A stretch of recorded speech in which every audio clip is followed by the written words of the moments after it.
Hello student, this is our chapter number 6, Democratic Government. So we have studied that it has three wings: the legislature, the executive and the judiciary. So in our previous class we have studied about the legislature. Now in today's class we are going to study about the executive. So what is executive? The executive is that branch of the government which execute or enforce the law made by the legislature.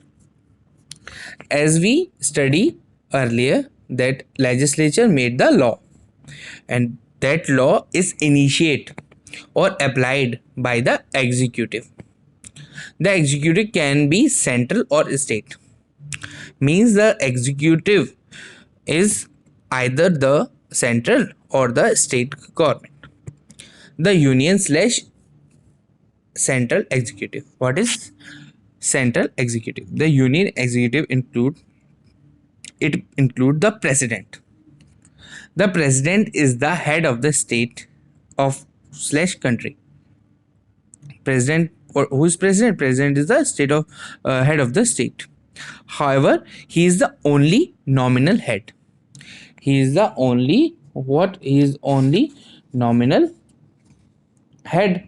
Nominal means namesake is name only. It's the name of that only. Authority and dignity are associated with the office of the president, and the authority and the dignity are associated with the office of the president where he sits.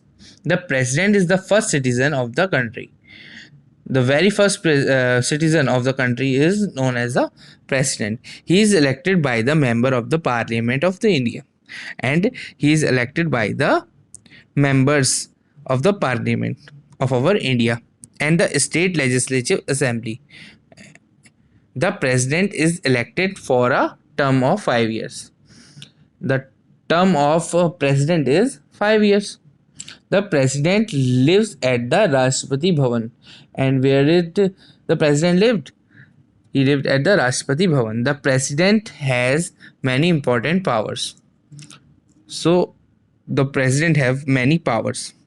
And the president of our India is Shri Ramghat Kovind, the president of India. You can see his photo on the right side of the page.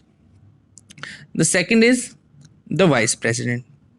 The next to the president is the vice president. The vice president is the presiding officer of the Rajya Sabha. So the vice president is the presiding officer of the Rajya Sabha. Moreover, he performs all the function of the president in the president's absence. If the president is not present, the vice president perform all the functions, all the duties of the president, or when the office of the president fall vacant temporarily. If the president is not elected for some time, for 3 to 4 days, or it is vacant for temporarily, so the vice president handles all the work of the president.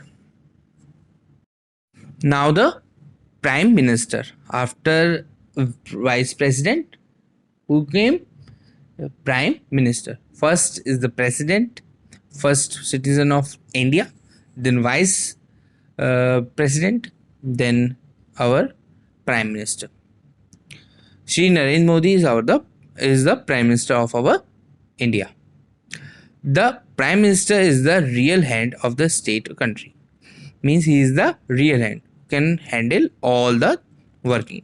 He is the head of the council of the minister, and he is the main member, means the head of the council of all the minister. He and his minister work together as a team, and he means prime minister and the ministers, all the ministers work together as a team and are responsible to the parliament of the India. The Prime Minister has immense power, means a lot of power. He is the head of the political party which has won the election. So we can also get that he is also the head of the political party who won the election, like the BJP who won the election, and Shri Narendra Modi got the seat of the prime minister. So the head of the BJP party is also the Narendra Modi. Second, the Council of the Ministers. It is the most powerful unit of the Union Executive. The Council of Ministers. It has cabinet ministers, ministers of the state, and deputy minister. Every cabinet minister heads a particular department like finance, defense, educations, etc. Next is the civil servants. These are the people who execute the policies framed by the cabinet. The cabinet framed or prepare the policies. These people are government employees who do not belong to any political party.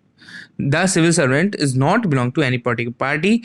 These includes the IAS officer and IPS officer, etc. They initiate the law framed by the cabinets. The next is state executive. We are studied the union executive. Now the state executive. The state executive function at the state level. They are working on the state level. It enforces the law made by the state legislature. So it includes first the governor.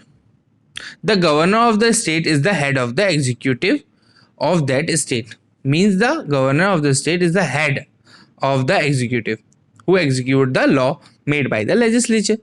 However, he is the only nominal head of the state. He is the only nominal head of the state. His position is of authority and dignity in the state, in the whole state. He is appointed by the President of India. Who appointed the governor? The President of India appointed the governor.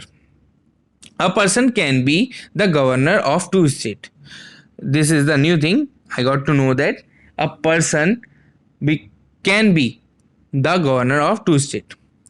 Same person can be the governor of the two states. Means UP and Punjab. So governor of one person can be the governor of the two states. Generally, the governor has a fixed term of 5 years. Also, the governor has the fixed term of 5 years. Now, the chief minister. The chief minister is the real head of the state. Like the prime minister is the real head of the state country, the chief minister is the real head of the state. He is the head of the political party which win a majority in the election of the state. Like prime minister, he is the head of the political party who win the election. Same, the chief minister is the head of the political party which win the majority in the election of the state. He is the head of the council of the minister of the state, and he is also the head of the council of minister of a state. So Yogi Adityanath is the chief minister of our Uttar Pradesh. So student, that's all from this class.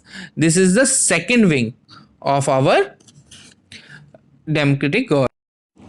Hope you got it. If you have any problem regarding this chapter, you can ask me. In our next class, we are going to study about the judiciary, the third wing of the government.